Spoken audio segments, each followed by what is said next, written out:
2018년 11월에 우리 아이가 태어났고, 우리 아이가 6개월도 되지 않았을 때인 것 같다. 정확히 몇 월인지 기억은 안 나지만 우리 아이가 6개월이 채 되지 않았을 때, 그러니까 2019년 초에 검찰에서 문자가 왔다. 김은혜, 우리 언니가 아버지가 살고 계시는 아파트 13층에서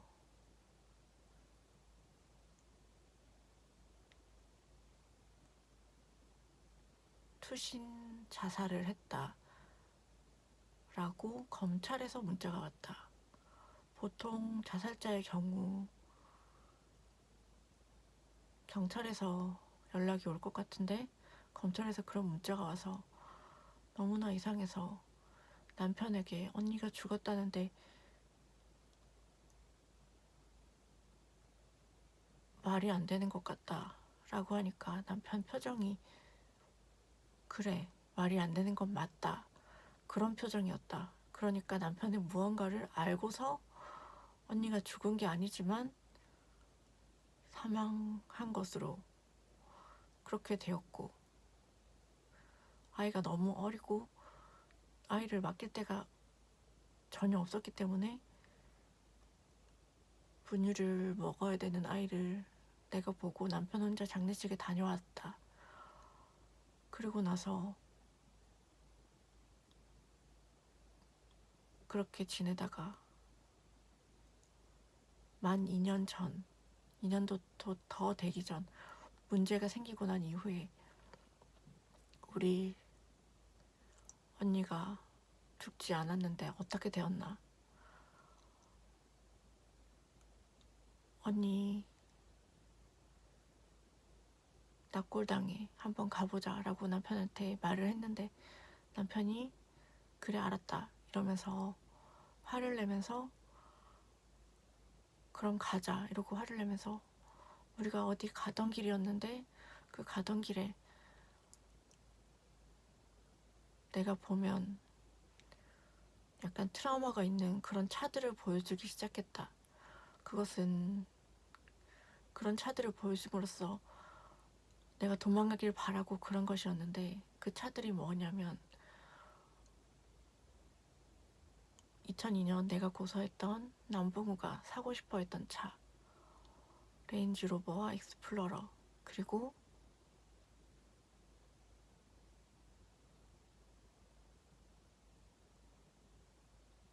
랜드로버, 그런 차들이었다. 그런 차들이었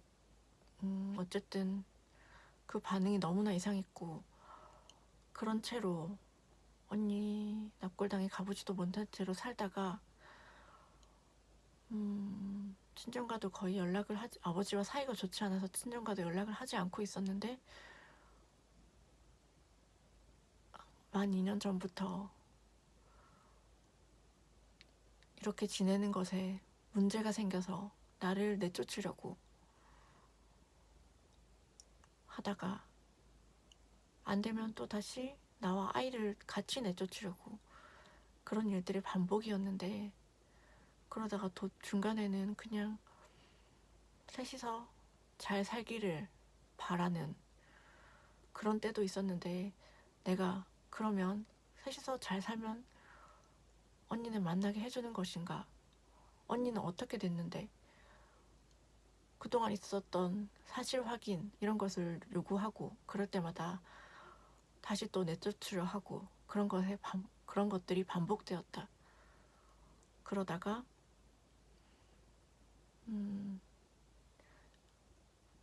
명절마다, 우리나라는 명절마다 부모님 댁을 가는데 그동안은 남편 부모님에게만, 남편의 어머니한테만 가다가 한 2년 전부터는 부산에 있는 내 아버지한테도 가게 되었다. 그동안은 가더라도 밥만 먹고 별 얘기 없이 왔었는데 안 가다가 갑자기 부산에 가기로 했을 때, 처음 갔을 때 아버지 집에 잘 데가 없기 때문에 아이랑 다 같이 내려가서 호텔에서 자고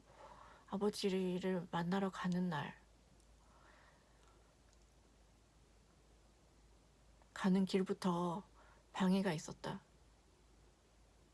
아버지를 만나지 못하고 도망가게 하려는 방해였는데, 그게 무엇이냐면 남봉우가 2002년 고소 당시 나를 추행했던, 그리고 그 이전에 수없이 유인해서 성폭행 등을 했던 그 차종이 카렌스인데, 그 카렌스, 정확히 카렌스 흰색이었다. 그 카렌스 흰색을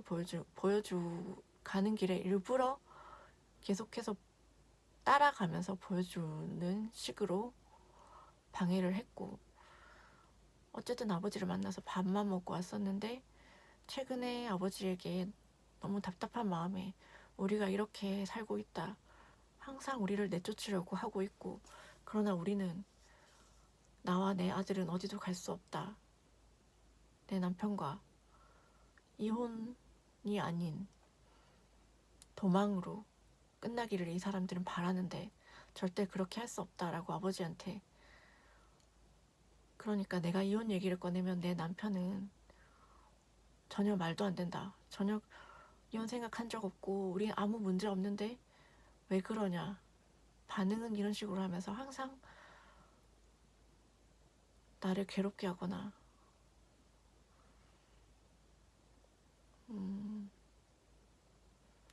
아니면은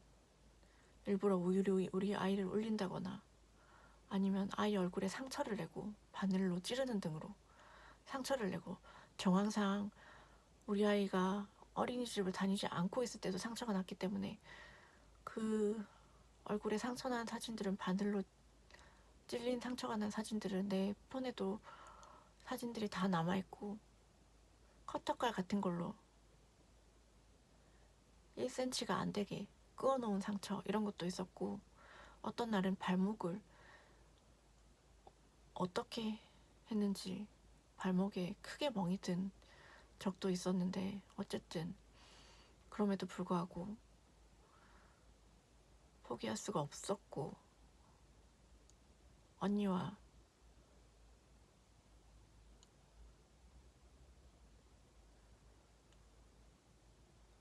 이 정부에서 언니와 나를 완전히 분리시키려고 언니의 죽음을 만들어내서 보여준 것이 최근 아버지와 통화하면서 알 수 있었다. 아버지 말로는 언니가 그 전날 형부와 부부싸움 후 집에 와서 하소연을 했고, 그 다음날, 그 전날 하소연을 했고, 나랑 같이 죽자 이런 소리를 아버지한테도 했다. 그리고 그 다음날에 아버지가 어딘가를 외출하고 돌아와서 문을 열었는데 베란다에 서서 아버지를 보더니 뛰어내리더라 라고 했는데, 그래서 시신 확인은 했냐 했더니 뛰어가서 확인을 했냐고 했더니 119, 112 신고 후 확인을 한 건지 어떤지 모르겠지만 확인을 했다고 했는데, 그 말이, 아버지 말이, 머리와 손이 날아가 있었다고 했다, 떨어져서. 그런데 13층에서 떨어져서 죽은 시신이 쉽게 머리와 손이 분리돼서 그렇게 떨어져 있을 수 있는가? 그건 내가 전문가가 아니라서 모르겠지만 그 점도 이상한 부분이고, 이 사람들이 언니의 죽음을 꾸며내기 위해서 우리 아버지까지 속이려고 미리 그러한 언니와 똑같은 복장의 옷을 입힌, 그런 드라마에 쓰이는 그런 언니 얼굴도 본을 뜨고 그런 식으로 해서 준비해 놨다가 언니는 다른 곳으로 뛰어내리는 순간 다른 집 다른 집으로 피신을 시키고 그런 식으로 연출을 해서 가게 한 것이 아닌가. 최종적으로 결론을 그렇게 내린 것이 무엇이냐면, 그렇게 연락을 해서 119에서 시신을 수습해 가고 병원에 확인하러 갈 때는 112에서 경찰차가 와서 아버지를 태워갔다고 했는데, 태워가서 그 병원에서 시신 확인을 하려고 하니까 담당 의사가 옷을 다 벗고 있는 상태라서 안 된다 라고 했다고 했다. 그렇다면 벗고 있는 부분은 가리고 얼굴을 직계 가족인 친부한테 확인을 시켜줘야 될 텐데, 그게 아니고 그때 마침 와있던 언니의 애인이란 사람이 대신 들어가서 확인을 했다고. 그러고 나서 나와서는 그 애인이라는 사람이 손이 아직 따뜻하더라, 손에 온기가 남아있더라 라고 했다고 전해 들었다. 최근에 아버지의 정확한 그런 기억은 정확할 수밖에 없는데, 어쨌든 그런 얘기를 들었고, 그래서 결론은 그런 식으로 나와 언니를 죽을 때까지 완전히 분리시키려고 친정 아버지까지 딸의 죽음을 그런 식으로 끔찍하게 목격하게 연출을 해서 속였고, 그래서 언니 얘기가 나올 때마다 내 남편이 화를 내거나 아니면 눈에 드러나게 하진 않지만 이 집에서는 내가 하는 말을 다 듣고 있으니까 내가 언니 얘기를 할 때마다 쫓아내려고 그런 식으로 해왔고, 그래서 언니랑 완전히 분리하려 한 이유가 무엇이냐면, 내가 10대 때부터 나는 내가 대학교 1학년 때 우울증이 너무 심해서 대학교 안에 있는 상담소에 가서 그때 처음으로 그 누구에게도 말하지 않았던 남봉우와 만났다. 그냥 만난 게 아니고 생물학적으로 어떤 관계가 있었냐 그래서 그랬다 그랬고, 그 사실을 그때 처음으로 말했다고 생각을 했었는데 말했고, 그때부터 이제 내가 그때 내가 그 말을 그 상담가이자 겸임 교수에게 말을 하고 집에 가는 길에 도저히 안 되겠어서 다시 그분한테 전화해서 제발 비밀 좀 지켜달라고 울어버렸는데, 그렇게 비밀 좀 제발 지켜달라고 한 덕분에 나에게 알리지 않고 그때부터 나를 도와줄 겸 혹은 감시할 겸 그런 줄 알았는데, 그때보다 훨씬 이전부터 10대 때부터 내가 어딘가 이상하다 라는 것을 어떤 어른, 뭐 학원 선생님일 수도 있고 학원 선생님일 것 같은데, 내 생각으론 그 아이를 지켜볼 필요가 있겠다. 그래서 도와줄 겸 지켜보고 있다가 학교 상담소에서 그런 일을 털어놓게 됐고, 그 이후에도 계속 지켜보고 있다가 대학교 1학년 친구들이랑 스터디하는 도중에 그 남봉우가 했던 말, 남봉우의 의견을 그대로 그 의견이 나도 일리가 있는 것 같아서 남봉우가 한 말을 거의 그대로 말을 했다가, 그때부터 그 말이 무엇이냐면, 도덕 규범이라는 것은 생각하기 나름이라는 거여서, 딱 정해진 것이 아니고 생각하기 나름이라서 그냥 다수가 옳다고 믿는 그런 게 도덕이기 때문에 그냥 그런 쪽으로 따라가면 된다. 이 말은 상당히, 내가 윤리교육과를 나왔기 때문에 상당히 논란의 여지가 있다는 걸 그 당시에는 몰랐지만, 그게 남봉우를 만날 당시에는 그 말이 상당히 그럴듯하게 느껴졌기 때문에 그 말을 했는데, 그걸 듣고서 아, 저 학생이 사이코패스구나. 그때부터 그래서 내 자취방에 CCTV도 몰래 설치하고 어딜 가든 따라다니고 이런 식으로 해서 감시를 했던 것으로 파악이 되고, 그래서 내 자취방 원룸에서 남봉우와 헤어진 후 그런 어떤 굉장히 자극적인 그런 관계, 그런 게 너무 익숙해진 나머지 혼자서 자위를 하는 등의 그런 행동까지 몰래 지켜보고 그런 영상까지 유출이 된 것으로 알고 있고, 그리고 그게 내가 제주도에 있던 2012년까지 쭉 사이코패스로 알고 있었기 때문에 제주도에서 내가 만나던 어떤 한 남자와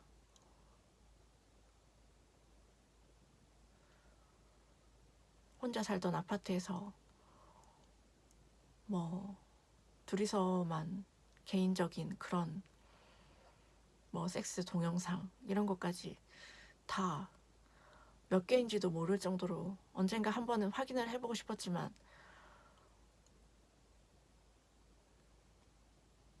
다수가, 그러니까 적어도 3개 이상은, 여러 개가 다 유출이 된 것으로 그렇게 짐작이 된다. 어쨌든 2012년 말에 내가 다니던 정신과에 내가 우울증인 줄 알고 있었기 때문에 나는 내가 자폐인지도 몰랐고, 나는 내가 그냥 소아우울증의 강박증,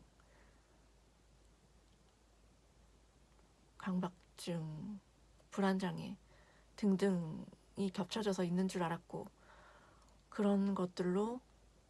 계속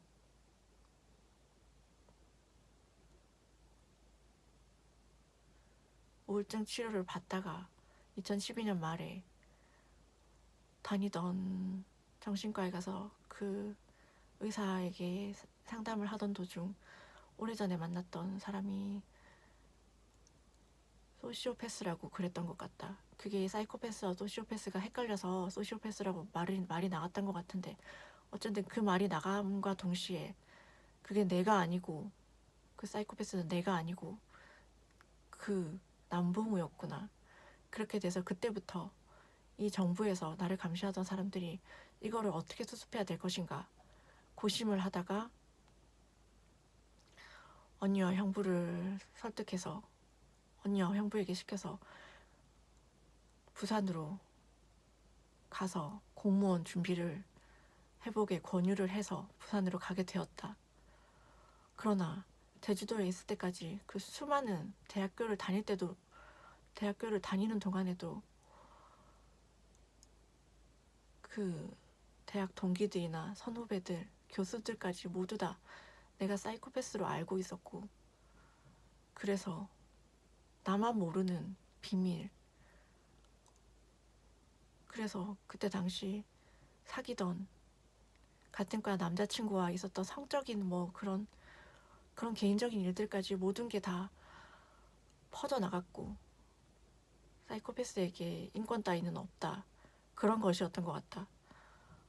그저 감시의 대상이고 그런 것이었던 것 같고, 그래서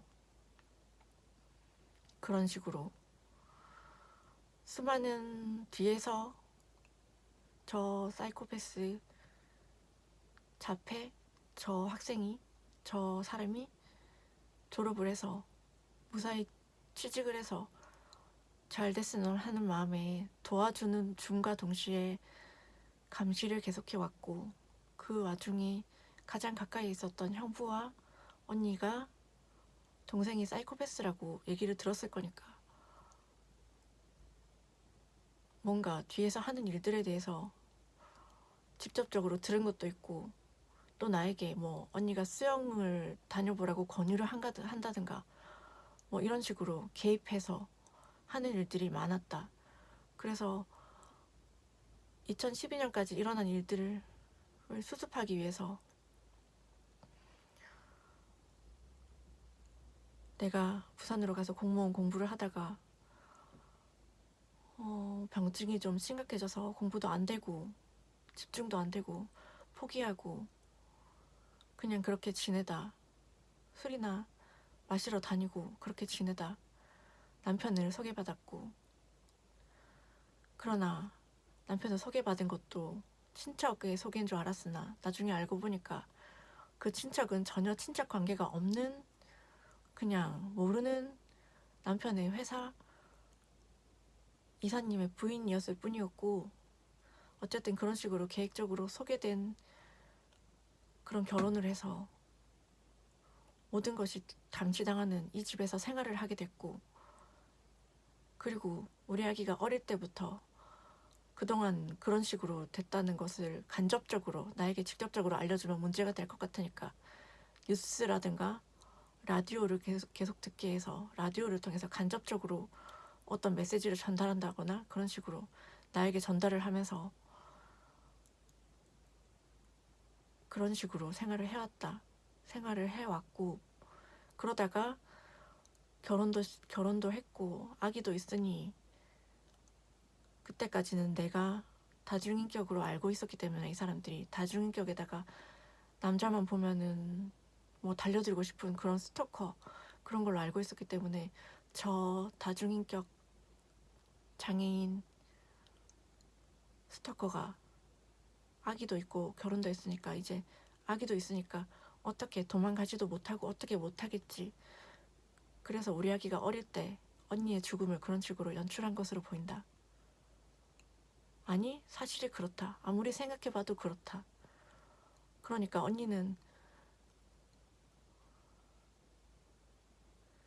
언니가 죽기까지 언니의 이혼과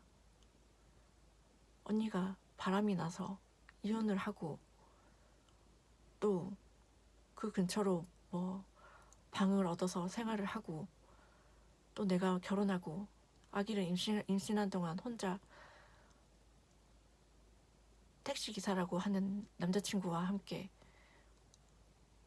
뭐 만나고 이런 것까지 상당히 긴 기간 동안 언니가 죽기 전까지의 스토리를 다 구상을 해서 그런 식으로 해서 언니의 죽음으로 그런 식으로 마무리를 해서 완전히 분리시키려고 그렇게 한 것으로 보인다. 그리고 내가 행복하게 결혼을 해서 아기를 낳고 돌잔치도 나는 생략하고 싶었는데 시어머니가 꼭 해야 된다고 하셔서 했는데 그런 돌잔치 사진이라든가 영상 그리고 그동안 우리 아이랑 놀러 갔던 생일과 놀러 갔던 곳 영상 사진 이런 것들을 모두 다 나는 전혀 모르지만 내 이야기가 내 스토리가 어떻게 나오고 있는지 전혀 모르지만 왜냐면 궁금하지만 알려주지 않았기 때문에 그래서 나는 사실 확인을 하고 싶다고 했는데 전혀 아무것도 알려주지 않았기 때문에 그런 것을 다 가져다 썼을 것으로 짐작만 해왔을 뿐이다.